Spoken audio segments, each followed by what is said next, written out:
السلام علیکم ورحمۃ اللہ وبرکاتہ۔ مفتی طارق مسعود صاحب نے اپنی غلطی سے معافی مانگ لی ہے۔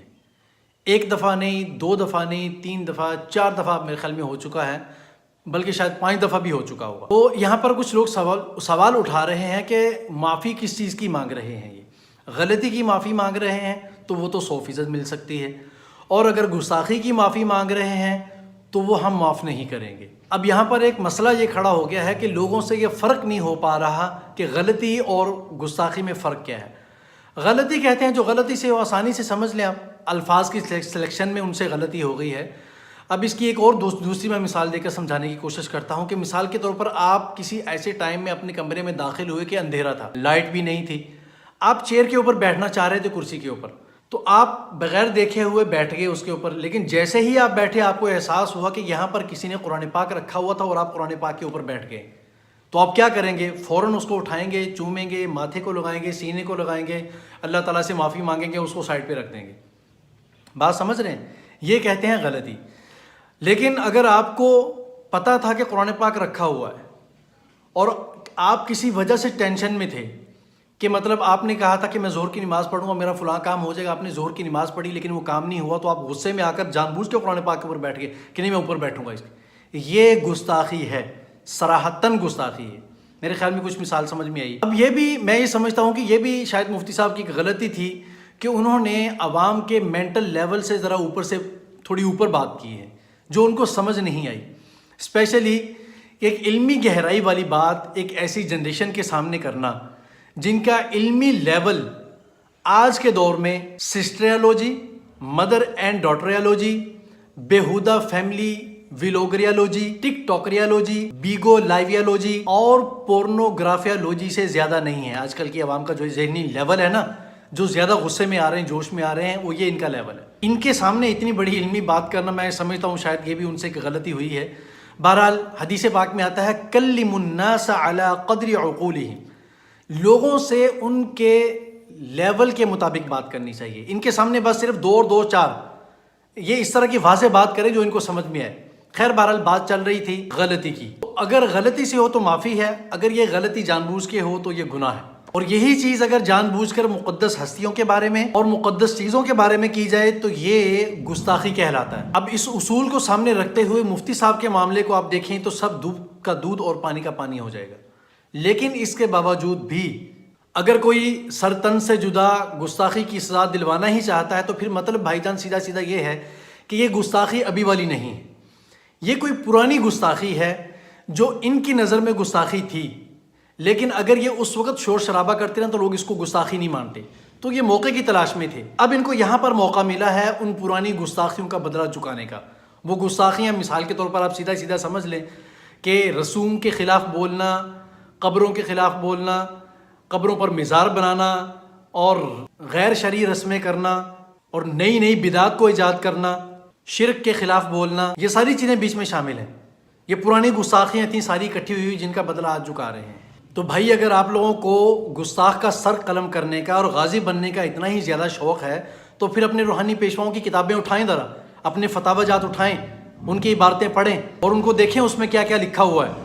واضح طور پر شرکیہ اور کفری عقائد اس میں موجود ہیں ابھی تک، اور وہ جو حضرات ہیں جنہوں نے لکھی ہیں وہ دنیا سے بغیر توبہ سے جا چکے ہیں، لیکن ہم یہ نہیں کہہ رہے کہ انہوں نے باقاعدہ طور پر غلط کہا ہوگا، ہم بھی یہی کہیں گے ان کے بارے میں کہ ہو سکتا ہے وہ کہنا کچھ اور چاہ رہے ہوں، کیونکہ ظاہر سی بات ہے وہ لوگ اس طرح کے ہیں کہ ان میں سے اکثریت ایسی ہے کہ جو دین کی بہت بڑی خدمت کر کے جا چکے ہیں، تو اب اس کی ایک توجیہ نکالی جائے گی۔ اب آپ لوگ ان کی توجیہ نکال رہے ہیں، لیکن جب بات یہاں پر آتی ہے تو پھر فتوے لگانے شروع کر دیتے ہیں گستاخی کے۔ اب آپ ان پر فتوے لگائیں، ان کو اٹھائیں قبر سے اور ان سے پوچھیں کہ جی یہ آپ نے کیا کر دیا، ہمیں اتنی مشکل سے ہمیں ایک موقع ملا تھا مفتی طارق مسعود صاحب کو نعوذ باللہ ٹپکانے کا، تو یہ آپ نے ایسی کیسی عبارتیں بیچ میں ڈال دی ہیں کہ ہم خود پھنس کے رہ گئے کہ ہم کیا کریں۔ میں آپ کو بتاتا ہوں اگر آپ لوگوں کو گستاخیاں دیکھنی ہے نا تو نیٹ کے اوپر جائیں اور وہاں جا کر دیکھیں، ایسی ایسی گستاخیاں ابھی بھی اس وقت میں موجود ہیں کہ اگر آپ سنیں گے، یقیناً سننی ہوں گی لیکن خدا جانے کیسے ہضم کر گئے آپ لوگ، اگر آپ ان کو سنیں گے تو آپ ایک لمحے کے لیے بھی اگر آپ میں غیرت ہوگی نہیں رک سکیں گے، آپ بولیں گے اس بندے کو اٹھاؤ اور اس کا سر قلم کر دو۔ ابھی بھی ویڈیوز موجود ہیں، اس میں ایک شیعہ کہہ رہا ہے کہ نعوذ باللہ نعوذ باللہ نعوذ باللہ، نقل کفر کفر نباشت، بار بار کہہ رہا ہوں نعوذ باللہ، اور شیعہ کہہ رہا ہے کہ علی نے علی کی نماز پڑھی یا علی نے علی کا جنازہ پڑھا، اور ایک کہہ رہا ہے کہ اللہ تعالیٰ نے نعوذ باللہ علی کو سجدہ کیا، علی کی نماز پڑھی۔ کتنی بڑی گستاخی۔ اور ایک آدمی کو تو میں نے خود سنا کہ وہ کہہ رہا تھا کہ جس وقت میں حضور صلی اللہ علیہ وآلہ وسلم معراج پر گئے ہیں تو جانے سے پہلے حضرت علی رضی اللہ تعالیٰ عنہ کی انگلی میں ایک انگوٹھی پہنا کر گئے تھے۔ ہمیں نہیں معلوم، نہ ہم نے کہیں پڑھی ہیں، یہ روایات گھڑی ہوئی ہیں اپنی طرف سے، کہ جانے سے پہلے معراج پر علی رضی اللہ تعالیٰ عنہ کے ہاتھ میں ایک انگوٹھی پہنا کر گئے، اور جب وہاں پر معراج پر گئے، عرش کے اوپر گئے، تو جا کر جب انہوں نے سلام کیا، سلام کرنے کے لیے جو ہاتھ بڑھایا رسول اللہ صلی اللہ علیہ وسلم نے، تو آگے سے جو ہاتھ آیا اس ہاتھ میں وہی انگوٹھی پہنی ہوئی تھی جو حضرت علی رضی اللہ تعالیٰ عنہ کو پہنا کر زمین پر گئے تھے۔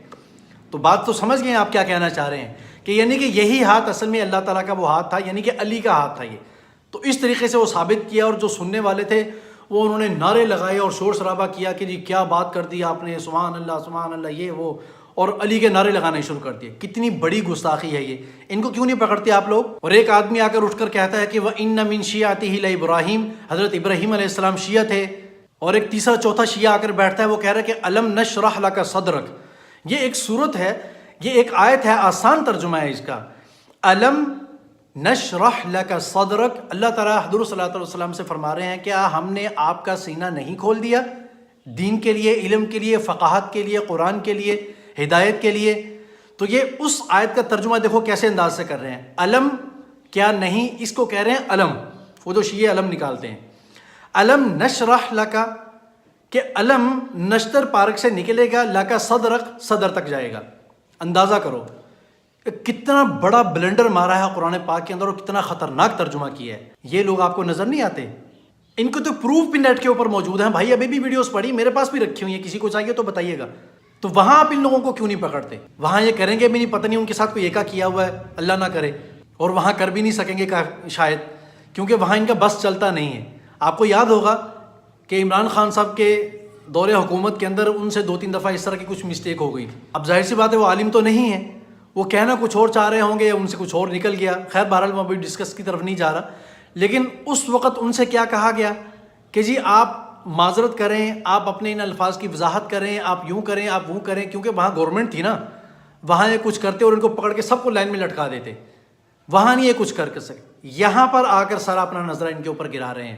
خدا کا خوف کرو یار، خدا کا خوف کرو۔ ایک آدمی کی ساری زندگی دین کے لیے وقف ہو گئی ہے، لاکھوں کروڑوں لوگ، بلا مبالغہ کہتا ہوں لاکھوں کروڑوں لوگ ان کو سن رہے ہیں، اور ایسے ایسے لوگ سن رہے ہیں جو کسی کو بھی نہیں سنتے لیکن ان کو سنتے ہیں۔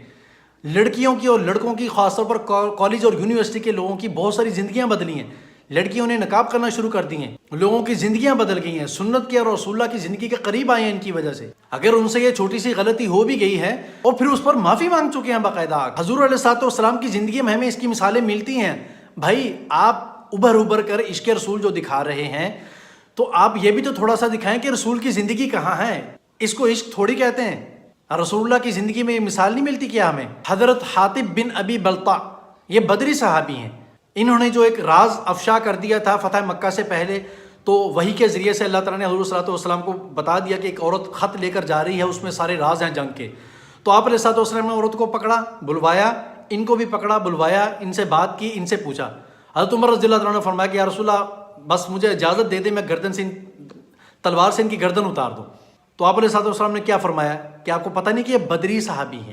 تو اس کا مطلب یہ ہوتا ہے بھائی جان کہ کسی انسان کی سابقہ زندگی کو بھی دیکھا جاتا ہے کہ یہ پیچھے یہ کر کیا رہا تھا کون، یہ کیا اس نے دین کے لیے کچھ کیا ہے۔ تو جب بھی تو آپ صلی اللہ علیہ وسلم نے فرمایا تھا کہ یہ بدری صحابی ہیں، کہ یہ بدر میں ہمارے ساتھ رہے ہیں، ان کا بیک گراؤنڈ دیکھیں۔ تو یہاں بھی آپ دیکھیں بھائی جان بیک گراؤنڈ، مفتی طارق مسعود صاحب کا بیک گراؤنڈ دیکھیں کہ 17-18 سال کی عمر سے وہ لگے ہوئے ہیں اس کام کے اندر، دین کی خدمت کر رہے ہیں، کتنی قربانیاں دی انہوں نے، کیا کیا کچھ سہا انہوں نے۔ بہت ساری جگہوں میں آپ صلی اللہ علیہ وسلم نے سزا بھی دی ہے اور معافی مانگنے پر معاف بھی کیا ہے، اور کئی جگہوں پر جانتے ہوئے بھی چھوڑ دیا۔ عبداللہ بن ابی سلول یہ رئیس المنافقین ہے، وہی کے ذریعے سے اللہ تعالیٰ نے سب کچھ رسول اللہ صلی اللہ علیہ وسلم کو بتا دیا تھا کہ یہ کیا ہے اور یہ کیا کر رہا ہے۔ لیکن چونکہ وہ کلمہ پڑھتا تھا، ظاہری طور پر مسلمان اپنے آپ کو ڈکلیئر کرتا تھا، اور ایسا کم بخت تھا انسان کے مرتے دم تک اس نے آپ صلی اللہ علیہ وسلم کا پیچھا نہیں چھوڑا، کچھ نہ کچھ رکھنے ڈالتا رہا اسلام کے اندر۔ آپ صلی اللہ علیہ وسلم کو سب کچھ معلوم تھا، چاہتے تو سر اتار دیتے اس کا، لیکن نہیں کیا نا یہ سب کچھ، تاکہ دوسرے لوگوں کو اس چیز کا موقع نہ ملے کہ یہ دیکھو جی یہ تو مسلمان تھا، کیونکہ ان لوگوں کو تھوڑی پتا تھا کہ یہ اندر سے منافق ہے. تو مسلمان کا یہ رسول اللہ نے سر اتار دیا ہے تو اپنے ساتھیوں کے اوپر مہربان نہیں ہے، ظالم ہے نعوذ باللہ. تو ان ساری چیزوں کے باوجود بھی اس کے ساتھ اچھا برتاؤ کیا. تو بھائی رسول اللہ صلی اللہ علیہ وسلم کی زندگی کا یہ پہلو کہاں ہے؟